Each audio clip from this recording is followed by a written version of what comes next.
போதனை அடிப்படையா அப்படிதான் இருக்கு. நானே வந்து ஆண்டவன் அப்படி ஏதாவது மறைமுகமா சொல்றீங்களா? நாங்க அப்படி புரிஞ்சுக்கிறோம். அதாவது அப்படி ஒரு அர்த்தம் வர்ற மாதிரி இருக்கு. அது என்னன்னு இப்ப உதாரணம் நான் இப்ப நம்ம ஒரு பேட் ஹேபிட்ல மாட்டிட்டோம்னு சொன்னா ஆண்டவன் பொறுப்பு நீட்டு ஆண்டவன் தான் அந்த ஹேபிட்ல கொண்டு வந்து விட்டுட்டாங்கிற அர்த்தம் இல்ல. அதாவது நமக்கு ஏற்கனவே டிசைன் பண்ணப்பட்டிருக்கு. நம்ம டிசைன் பண்ணப்பட்டிருக்கிற டிசைனிங்ல இருந்து ஒரு வெளிப்பாடுகள் வருது. இதுல என்ன ஆயிருந்துன்னா வெளிப்பட்டதெல்லாம் தானாவே மறைஞ்சு போயிருது. எந்த வெளிப்பாடுகளுமே அரை வினாடிக்கு மேல இருக்கிறது இல்ல. வெளிப்படுறது எல்லாமே தானா வெளிப்பட்டு மறையும் பொழுது நாம அதோட போராடும் பொழுதுதான் நம்ம கான்சியஸா எடுத்து சஃபர் பண்ணிட்டே இருக்கிறோம். மறைஞ்சு போனதோட சண்டை போட்டுட்டு இருக்கோம். மறைஞ்சு போனதோட சண்டை போட்டதுனால புள்ளையபடி அதுக்கு உயிர் கொடுத்துடுறோம். தானா போறதை நம்ம கூப்பிட்டு திருப்பி நம்மளை கொண்டுறோம். இல்லைன்னு சொன்னா அதனால என்ன சொன்னா இது ஒரு கான்செப்டா நம்ம எடுத்துக்கிடும் பொழுது இந்த மாதிரி எல்லாம் வருது. தானா போறத நம்ம தானா நடக்குது தானா நிகழுதுன்னு சொல்லும் பொழுது அது தியரியா எடுத்தோன்னு சொன்னா யாரோ ஒருத்தர் பேக்ரவுண்ட்ல அதை ஏற்கிறாரோ நீட்டு ஒரு எண்ணத்தை நம்ம ஏற்படுத்துது. ஆனா அந்த மாதிரி எல்லாம் ஒண்ணும் கிடையாது. இது நம்முடைய ஹேபிட் பேட்டர்ன், நம்முடைய மனசுல உள்ள பதிவுகள், அதுக்கு தகுந்த மாதிரி அந்த இப்போ ஐயா சில வாழ்க்கை திருத்தங்கள்லாம் சொன்னார் ரவிச்சந்திரன் ஐயா. அதற்கான முயற்சிகள் இருக்கிறதா இல்ல நம்ம போயிடணும்னு மட்டும் அடிமனத்துல வச்சுக்கிட்டு இயல்பாகவே வாழ்ந்து கொண்டிருக்கிறதா? இல்ல இப்ப இது வந்து நம்முடைய பயிற்சி இதுகள் உடலை ஆரோக்கியமா வச்சுக்கிட்டதுக்குள்ளது. அதை நீங்க ஃபாலோ பண்ணதான் செய்யணும். இப்ப அதுல அந்த நேரத்துல இப்ப அவங்க சொன்னதுல இப்ப ட்ரிங்க்ஸ் போடுறத எப்படி ட்ரிங்க்ஸ் போடுறதுல இருந்து எப்படி விடுபடுறதுங்கிறது அவங்க எல்லாம் பேசல. ஆனா அதை நாமளா நம்முடைய சுகத்துக்காக நம்ம இந்த ட்ரிங்க்ஸ்ல மாட்டிக்கிடுறோம். இப்ப அந்த மாதிரி இதுகளுக்கு என்ன பண்றது? இப்ப அதுல அது வெறுமனே ஒரு அறிவுபூர்வமான வட்டம் இல்லாதபடி நம்ம ஏதோ ஒரு ஹேபிட் பேட்டர்ன்ல நம்ம லாக் ஆயிரும். அப்ப அங்க சைக்கலாஜிக்கலாவும் மனோரீதியான பிரச்சனை இங்க கலந்துருக்கு.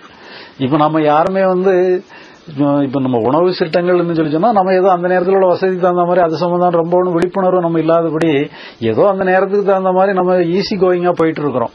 கொஞ்சம் இவங்க ஐயா என்னன்னு சொன்னா கொஞ்சம் சில விழிப்புணர்வு ஏற்படுத்தி கொடுக்குறாங்க. இந்த மாதிரி எல்லாம் பண்ணான்னா இப்ப தெரிஞ்சு நம்ம தப்பு பண்ண மாட்டோம். தெரியாம நம்ம தப்பு பண்ணிடுறோம். இப்படி எல்லாம் இருக்கு தெரிஞ்சுக்கிடுங்க, தெரிஞ்சுக்கிட்டு நீங்க இதை பண்ணுவோம் வசதி பண்ணுங்கன்னு நம்ம சொல்லிடுறாங்க. அந்த மாதிரி பண்றோம். இப்ப இது என்னன்னு சொல்லி சொன்னா குடிக்கிறவங்களுக்கு எல்லாம் சொன்னா அதுல எழுதி ஓட்டிருப்பாங்க குடி உங்களுடைய ஆரோக்கியத்துக்கு சொல்லி பாட்டில எழுதியிருப்பாங்க. அதை படிச்சுக்கிட்டே குடிச்சுக்கிட்டு இருப்போம். அதுங்கிறதெல்லாம் அது சைக்கலாஜிக்கலா நம்ம விடப்படணும்னு கூட நினைப்போம், விடுபட முடியாது. அப்படி அந்த மாதிரி எல்லாம் அது ஹேபிட், அது வேற மாதிரி. இது எதுடைய அதிர்வு கோள்களுடையது. அதாவது எல்லாமே ஒரு ஒன்னோட ஒண்ணு ஏதோ ரிலேஷன்ஷிப் இருக்கு. இப்ப நம்ம அமாவாசை பௌர்ணமினால சில மாற்றங்கள் ஏற்படுதுங்கிறாங்க. அது எல்லாமே இப்போ அது ஏதோ ஒரு வகையில வைப்ரேஷன்ஸ் இருக்கு. ஆனா இருந்தாலும் அதுக்கு ரொம்ப ஒன்னும் இம்பார்ட்டன்ஸ் கொடுக்க வேண்டிய அவசியம் இல்லை. அதுக்கும் இருக்கு, எல்லாத்துக்கும் ஒன்னு தொடர்பு இருக்கு. அது ஒரு பெரிய மேட்டர் கிடையாது. நம்ம அதை ஒரு முக்கியத்துவம் கொடுத்து பேசுற அளவுக்கு அதுல இம்பார்ட்டன்ஸ் இல்லை. இப்ப நம்ம நம்ம செய்யக்கூடிய இதுகளுக்கு கோள் ஒழுங்கா அது இருந்தா தான் நம்ம இதை செய்ய முடியும்ட்டு அர்த்தம் இல்லை. நீங்க அது எப்படி அது இருந்தாலும் நீங்க செய்ய வேண்டிய விஷயங்களை செஞ்சுட்டு இருக்கலாம். ஆனா அதுக்கும் சில இதுகள் இருக்கு. அந்த இதை பத்தி ஒண்ணும் இல்லை. இப்ப நம்ம இப்ப காற்று இப்படி வீசுது இப்படி வீசுது, அது எப்படி வீசினாலும் கூட நாம பேசிக்கிட்டு இருக்கலாம், அதுக்கு ஒன்றும் பிரச்சனை இல்லை. ஆனா இருந்தாலும் காற்றுகள் வீசுறது என்ன கொஞ்சம் ஓங்கி வீசினா நம்ம பேசுற சத்தத்தை கொஞ்சம் டிஸ்டர்ப் பண்ணும். அந்த மாதிரி சில இதுகள் இருக்குது. பட் இருந்தாலும் அது ஒரு கரையில செஞ்சுட்டு இருக்கு. நம்ம செய்யறதுக்கு அதை மீறி நம்ம செய்யறதெல்லாம் செய்யலாம். அதாவது ஜோதிடங்களை பத்தி இப்ப எனக்கு ரொம்பவும் தெரியாது. ஆனா இருந்தாலும் சில ஜோதிடர்களோட நிறைய கொஞ்சம் தொடர்பு இருக்கும் பொழுது அவங்களோட எல்லாம் பேசி எல்லாம் உரையாடும் பொழுது இப்ப அவங்ககிட்ட கூட கேட்டேன். இப்ப நீங்க நம்முடைய நூல்களில் ஆகாமிய கர்மா நீங்க நூல் படிச்சிருக்கீங்களா? படிச்சிருக்க அந்த இதுல கூட இதுக்குள்ள விளக்கம் எழுதியிருக்கிறேன். அதாவது இப்போ நமக்கு கர்மாக்கள் நிறைய இருக்கு. இந்த பிராரப்த கர்மாவை அனுபவிக்கிறதுக்காக நம்ம இந்த பிறப்பெடுத்திருக்கிறோம். நம்ம என்ன கர்மாவெல்லாம் அனுபவிக்கிறதுக்காக இந்த பிறப்பெடுத்திருக்கிறோம், நம்முடைய பிராரப்த கர்மா எப்படி அமைஞ்சிருக்குதுங்கிறத காட்டுறதுக்காக நம்முடைய ராசியில கோள்கள் எந்தெந்த இடத்துல இருக்கு, எந்த கிரகங்கள் எந்த இடத்துல இருக்குங்கிறத வச்சு சில கட்டங்கள் போட்டு ஒரு கால்குலேஷனுக்குள்ள கொண்டு வராங்க. இந்த கால்குலேஷனை வச்சு நம்முடைய பிராரப்தத்தினுடைய அமைப்பை நம்ம தெரிஞ்சுக்கிறதுக்கு ஒரு வழி பண்ணியிருக்கிறாங்க. இப்போ உதாரணமா நீங்க ஒரு பைக் ஓட்டுறீங்க. பைக்கை ஓட்டும் பொழுது அந்த பைக்ல ஸ்பீடா மீட்டர்ல அந்த எவ்வளவு ஸ்பீட்ல போகுங்கிறத காட்டும். நீங்க 60 கிலோமீட்டர் ஸ்பீட்ல பண்ணீங்கன்னு சொன்னா அந்த முள் 60 கிலோமீட்டர்ல ஓடிட்டு இருக்கிறத காட்டும். இப்ப அது நீங்க பைக்கை நிப்பாட்டிட்டு நீங்க இந்த முள்ள மட்டும் நகட்டி கையால நகட்டி 60 கிலோமீட்டர்ல வச்சிட்டீங்கன்னு வச்சுட்டுங்க, பைக் ஓடுமா? பைக் ஓடாது.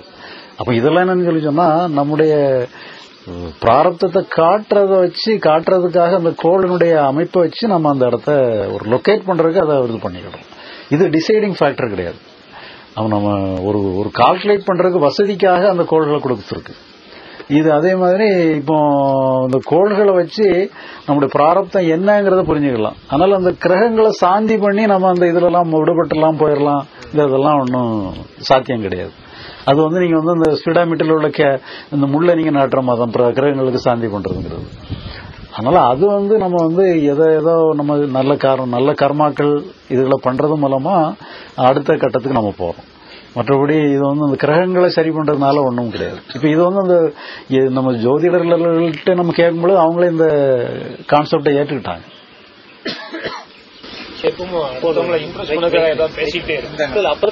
இல்ல நீங்க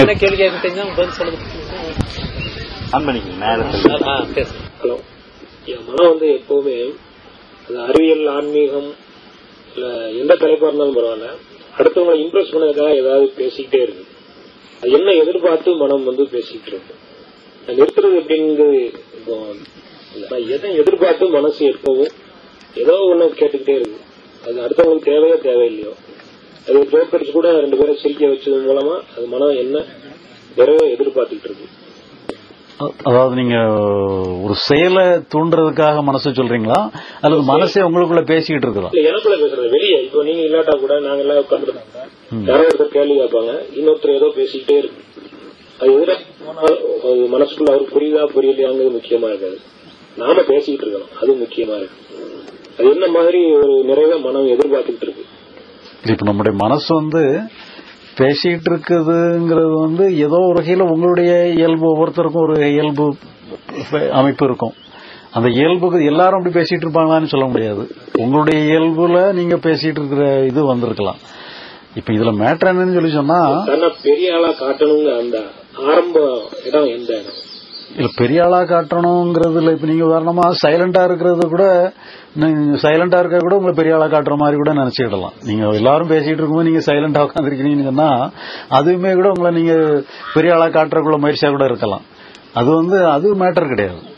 மொத்தத்துல என்னன்னு சொல்லி சொன்னா, நீங்க உங்களுடைய செயல் ஏதோ ஒரு வகையில செயல்படுறீங்க. அந்த செயல் உங்களுடைய இயல்பு காரணமா இருக்கு. உங்க இயல்புக்கு தகுந்த செயல் உங்களுக்கு வெளிப்படுது. அது நீங்க சைலண்டா இருக்கிறதும் உங்களுடைய இயல்புடைய செயல் தான். நீங்க பேசிக்கிட்டே இருக்கிறதும் உங்களுடைய இயல்புனுடைய செயல் தான். அந்த இயல்பனுடைய செயல் நம்ம வெளிப்பட்டுக்கிட்டே இருக்கு. அதனால இதுல என்னன்னு சொல்லி சொன்னா, இப்ப நாம என்ன செய்யணும் என்ன செய்யக்கூடாது, ஏதாவது சில எக்ஸ்ட்ரீமா நம்ம போயிடுறோம். இப்ப உதாரணமா உங்களை அறியாமலே நீங்க செஞ்சாலும் கூட சில நேரங்கள்ல நம்ம நம்மளை மீறி எனக்கோ தடம் புரண்டு எங்கேயோ போறோமே நீட்டு உங்களுக்கு ஃபீல் பண்ணா மட்டும்தான் நீங்க அதை ரெகுலேட் பண்ண வேண்டிய ஒரு பொசிஷன் வருது. இப்ப அதுல என்னன்னு சொல்லி சொன்னா, எதை நம்ம செஞ்சுக்கிட்டு இருக்கணும்ங்கிறத மட்டும் தெரிஞ்சுக்கிட்டா போதும். இப்ப நம்ம இப்ப நீங்க கேட்கிற கேள்வியுமே நம்ம முதல்ல பேசுனதோட ரிலேட்டட் தான். அதாவது அந்த ஹேபிட்ல இருந்து விடுபடுறது அப்படிங்கிறது. அதாவது இருந்துன்னா நம்ம போராடுறது இருக்கக்கூடாது. எதுவுமே நம்ம சரியா போறோமா தப்பா போறோமான்னு சொல்லி ரொம்ப போராடிட்டே இருக்கக்கூடாது. அது கரெக்டா நீங்க எது தேவையில்ல நம்ம தேவையில்லாம செஞ்சுட்டு இருக்கிறோங்கிற உணர்வு மட்டும் இருந்தா போதும். வேற அதுக்காக நீங்க போராட வேண்டிய அவசியம் இல்லை. எது நல்லது எது கெட்டதுங்கிறதான் மனசு எங்கெங்கெல்லாமோ அலைப்பாயத்தான் செய்யும். ஆனா புத்திங்கிறது ஒரு முடிவெடுக்கக்கூடிய தன்மை உடையது. அது சொல்லிட்டு அது பாட்டுக்கு போயிடும். அப்புறம் பழையபடியும் புத்தியுமே இதை செய்யணும்னு சொன்னா அந்த புத்தியுமே மனசுடைய லெவலுக்கு இறங்கிருது. அப்போ செய்யணும்னு போராடணும்னு சொன்னா அது மனசனுடைய கேடருக்கு வந்துருது. ஒரு இதை அடக்கணும் அதுல இருந்து வெற்றி பெறணும்னு நினைச்சாலுமே அந்த புத்தி மனோ லெவலுக்கு இறங்கிருது. அப்போ புத்திங்கிறது ஒரு இதை கண்டுபிடிச்சு இது இப்படித்தான் சொல்லி ஒரு தீர்ப்பு சொல்லிட்டு அது பாட்டு போயிட்டே இருக்கணும். பழையபடி அது திருப்பி சொல்லி நான் இதை செய்யணும் இதை எக்ஸிக்யூட் பண்றதுக்கு முயற்சி பண்ணணும்னு சொன்னா அது மனசு லெவலுக்கு இறங்கிருது. அதனால நீங்க ஒரு முடிவு பண்றதோட சரி. இப்ப உதாரணமா இந்த ராமகிருஷ்ணருடைய இதுல கூட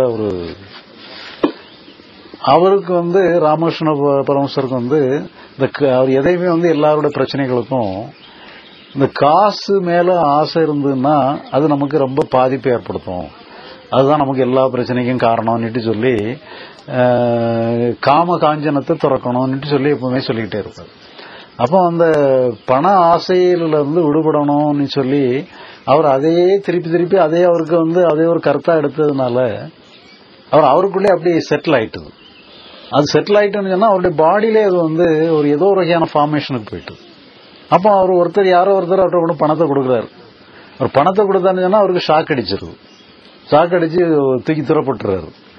அப்போ அவர் விவேகானந்தர் பார்த்து வந்துட்டு என்ன இவர் வந்து எக்ஸ்ட்ரீமா செயல்படுறாரு, ஒருத்தர் பணத்தை கொடுத்தான்னு சொன்னா வேண்டான்னு சொன்னா அவர் வாங்கி வேற யார்ட்டோட கொடுத்துட்டு போயிட வேண்டியதான், அல்லது வேண்டான்னு சொல்லிட்டு போகலாம். இவர் ஷாக் அடிக்கிற மாதிரி இப்படி பண்றாரு, இதுல கொஞ்சம் ஓவரா இருக்க சொல்லி அவர் ஆச்சரியப்படுறாரு. அப்ப இல்லப்பா எனக்கு பணத்தை தொட முடியலப்பா, எனக்கு பணத்தை தொட்டானா எனக்கு உடம்புக்கு என்னதோ ஒரு மாதிரி ஆகுதுன்னு அவர் சொல்றாரு. இவர் கேட்க மாதிரி இல்ல. அப்ப அவர் என்ன பண்றாரு, ராமகிருஷ்ணருக்கே தெரியாம அவருடைய படுக்கைக்குள்ள கொண்டு பணத்தை வச்சிடுறாரு. இது என்ன ஆகிறாரு பாப்போம், ஏன்னா அவருக்கு தெரிஞ்சு கொடுத்தாலும் தெரியாமலே நம்ம கொண்டு பணத்தை உள்ள கொண்டு வச்சிருவோம் நீ சொல்லி உள்ள கொண்டு வச்சிடுறாரு. அப்போ ராமகிருஷ்ண பரமஹம்சர் வந்து அந்த படுக்கையில உட்கார்ந்த உடனே ஏதோ தேள் கொட்டுற மாதிரி துள்ளி எழும்பிடுறாரு. அப்ப என்னன்னு சொல்லி பார்த்தாங்கன்னா இதுதான் காரணம். அதாவது அவங்க ஒரு அந்த புத்தி வந்து அப்படியே அவங்க நர்வஸ் சிஸ்டம் வரைக்கும் பாஞ்சிருது. அவர் வேற ஒண்ணு ரொம்ப ஒன்னும் சங்கடப்பட்டு அதை இது பண்ணல, வேண்டாம் அது நமக்கு தேவையில்லாததுங்கிற ஒரு முடிவோட இருக்கும்போது அந்த முடிவு வந்து அப்படியே உள்ள இறங்கிருது. அதே மாதிரிதான் நம்ம வந்து ஒரு தீய பழக்கங்கள்ல இருந்து இது நல்ல பழக்கம் இல்லைங்கிற ஒரு முடிவை மட்டும் எடுத்துக்கிட்டு அதோட நம்ம விட்டுறணும், அவ்வளவுதான். அப்படின்னா அது அறிவுபூர்வமா நமக்குள்ளே செட்டில் ஆகிடும். நம்ம வந்து அந்த இல்ல அல்லது விடுபடணும் நம்ம திருப்பி நினைச்சுக்கிட்டோம்னு சொன்னா அது புத்தி லெவல்ல இருந்து அது மனசு லெவலுக்கு போயிடும். மனசு லெவல்ல இருந்து நீங்க எதை செஞ்சாலும் அதுக்கு பலனுமே கிடைக்காது. நான் புத்தி லெவல்ல நீங்க ஒரு பார்த்தானா புத்தியில அங்க ஒன்றும் பலம் இருக்கிற மாதிரி தெரியாது. ஆனா இருந்தாலும் புத்தியில ஒரு தீர்மானம் எடுத்தோம்னு சொன்னா அது உங்க சிஸ்டத்துல சேர்ந்துவிடாது. அதனால இப்ப நீங்க வந்து உங்களுக்கு வந்து பேசுற மாதிரி ஒரு இயல்பு உங்களுக்கு இருந்தது சொல்லி சொன்னா அது சரியில்லைன்னுட்டு நீங்க மட்டும் ஒரு எண்ணம் மட்டும் இருந்ததுன்னா போதும், அதுவே உங்களுக்கு பிறகு அடுத்த கட்டத்துக்கு கொண்டு போயிடும். அதனால உங்களுக்கு ஆனா சரி உங்களுக்கு சில நேரங்கள்ல பேசக்கூடிய இயல்பும் சில நேரங்களுக்கு உதவியா இருக்கும். நீங்க உங்களால நிறைய பேர் சந்தோஷப்படுறாங்கன்னா நீங்க பேசினாலும் கூட தப்பு இல்லை. இப்ப சிலவங்க இப்ப நம்ம வந்து இப்ப நான்லாம் கூட எடுத்துட்டு சொன்னா சினிமால பாத்தீங்கன்னா இப்ப சில இந்த டிவி இதுகளெல்லாம் பார்ப்போம், ப்ரோக்ராம் பார்த்தோம்னு சொன்னா எனக்கு இந்த மாதிரி இந்த கதையை ஃபுல்லா பாக்குறதுக்கெல்லாம் பிடிக்காது. ஏதாவது காமெடி ட்ராக் இருந்தா அதை மட்டும் பாக்குறதுக்கு பிடிக்கும். அந்த மாதிரி அதே மாதிரி சிரிக்க நீங்க பேசினீங்கன்னா நாங்க கூட சந்தோஷமா கேட்டுட்டு இருப்போம். அந்த மாதிரி சிலவங்களுக்கு உங்களால சந்தோஷப்பட்டானா நீங்க சிரிக்க பேசுறதுல கூட தப்பு இல்லை. அப்ப உங்க இயல்பு வந்து அடுத்தவங்க உதவியா இருந்ததுன்னா நீங்க அதை வச்சுக்கிட கூட செய்யலாம். எல்லாம் உங்களை மீறி ஏதோ ஒண்ணு நடக்குது போகுதுன்னு சொன்னா சரியில்லைன்னு சொன்னா இது சரியில்லாத ஒண்ணு நடக்குதுங்கிறத மட்டும் நீங்க புரிஞ்சுக்கிட்டா போதும், அதுவே ஆட்டோமேட்டிக்கா அது சரியாயிடும்.